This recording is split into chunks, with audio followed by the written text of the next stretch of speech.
This is the single highest burst build I've seen in No Rest for the Wicked to date. My Nuclear Fire Mage build has the potential to literally one-shot bosses under the right circumstances. I was able to clear the Crucible without the use of any echoes using this build as well, and when I did have echoes, I could deal about 75% of the Echo Knight's HP in a single attack, even with suboptimal setups. One of the cool things about this build though is that it's still not quite complete, as it's missing one of the most overpowered rings, so it still has some potential to grow. So let's get right into it. Let's start off with the most important piece of gear, our weapon. This build uses the Flame Becomes Us, which is a weapon that you can get the recipe for off of Greenwich's shop. So unfortunately, this does have a little bit of RNG associated with it. So you just really need to rush to get Greenwich's shop to tier, I think it's 2 or maybe 3. The rune attacks that this weapon comes with is going to be Fire Burst and Converging Flames. Fire Burst is a quick casting, high damage rune attack with a sweet spot for maximum damage. This sweet spot has a fixed range, so if you fire it too close to enemies, it deals greatly reduced damage. You mostly want to use Fire Burst as your mid-range option when you're fighting enemies with a larger health pool. Converging Flames, however, is where our massive burst damage comes from. This rune attack is a charged attack, which means it becomes more powerful the longer you charge it up,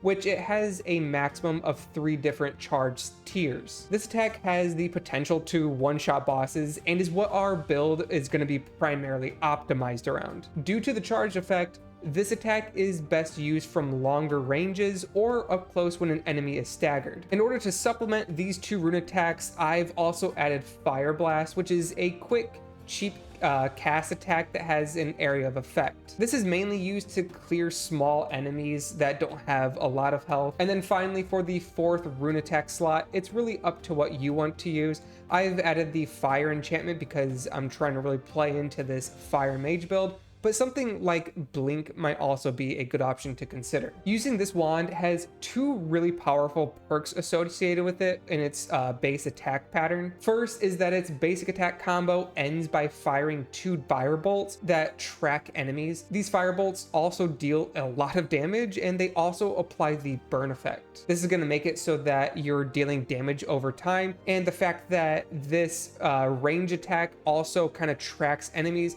makes it a lot easier to deal with some of those annoying enemies that tend to backpedal away from you whenever you try to fight them. The second powerful perk in this weapon's attack repertoire is its roll attack. The fact that this attack is so fast, it deals some pretty decent chip damage, but really it's just very powerful for interrupting enemies and building stagger. For gems, you'll want to use the heat damage increase to further increase how much fire damage we're going to be able to do, especially with our Converging Flame. For enchantments, you're going to want to use Plagued Gear that has access to a damage increase while you're at full focus. This damage increase is capped at 30%. This enchantment is what really gives you the maximum amount of burst damage, which is really what we're going for. And it also does work with Converging Flame because the focus doesn't get consumed while you're charging up Converging Flame. It only gets consumed after you've released the rune attack. You can also opt for some more consistent damage instead if you want to try to take a enchantment that increases your rune attack damage by a flat amount, or you can also take an enchantment that increases damage based off of your weapon's durability. For the shield, you want any plagued shield that you can enchant with the damage increase based off of durability. This also plays into your rune attacks from your weapon, so any shield that you have lying around, you can just give yourself some passive damage this way. As for your helmet, you want the heat damage increased by a flat amount. For the chest, you want burn damage increased, or you want the option to increase damage for 6 seconds after you stagger. Honestly, the damage increase for 6 seconds after you stagger is probably a little bit more powerful, but really I just like the idea of playing more into burn effects and stuff like that. For your legs, you want the damage increased after damage dodged. This can sometimes be used to increase your Converging Flame damage, but really it's better to use alongside Fire Burst, or you can also use it with your dodge basic attack. in order to build up some extra chip damage. As for your gloves, you should be looking for the enchantment that is going to increase your damage after a parry has landed. This is gonna really give you a ton of focus that might cap your focus for our 30% damage increase from our weapon. And this should also possibly give you enough time to fully charge a Converging Flame point blank. So really this allows you to set up for some insane damage. You can get a massive damage increase by parrying this way, and you can generate focus, and it allows you to buy some time in order to channel Converging Flame. So unfortunately, if you're not big into parries, this might not be the ideal setup. This is kind of the ideal conditions, I would say, in order to get some of that massive burst damage. As for the gems you want to use on your armor pieces, the better options are for focus regen in combat or to slot in focus gain increased.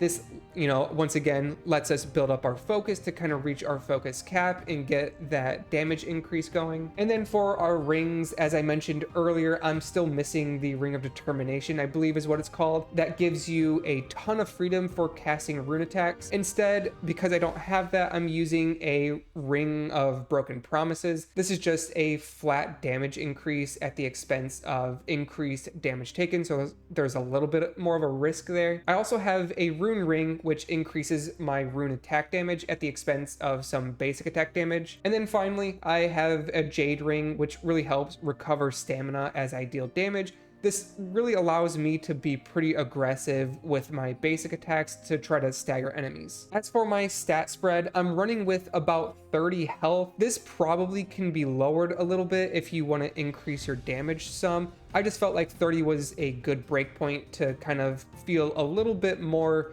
sustained, I suppose, in some of these fights, especially since I'm using some curse effects that increase the damage that I take. For stamina, I'm only running with 15. You don't really need a lot of stamina with these wands. They are pretty efficient when it comes to your stamina, and using the Jade Ring also lets me cheat some of the stamina costs. For focus, I'm only using about 16 points here. This just puts me at the 200 focus point range. This means that if I'm at full focus, I can fully channel 2 Converging Flames back to back without having to worry about doing any kind of attacks in between to regain some focus. And then equip load, this is really up to you. I am using 17 because I had a couple mesh armor pieces that I was wearing, and this let me still remain in a normal weight range. So just kind of put in as much equip load as you feel is necessary to avoid heavy rolling. And then whatever points you have left over, simply dump into intelligence to increase your damage. But that summarizes the entire build though. I want to hear from you guys now. Let me know in the comments what types of builds you have all been playing. But this was Goober Troy. Thank you for watching, and I hope you all have a wonderful day.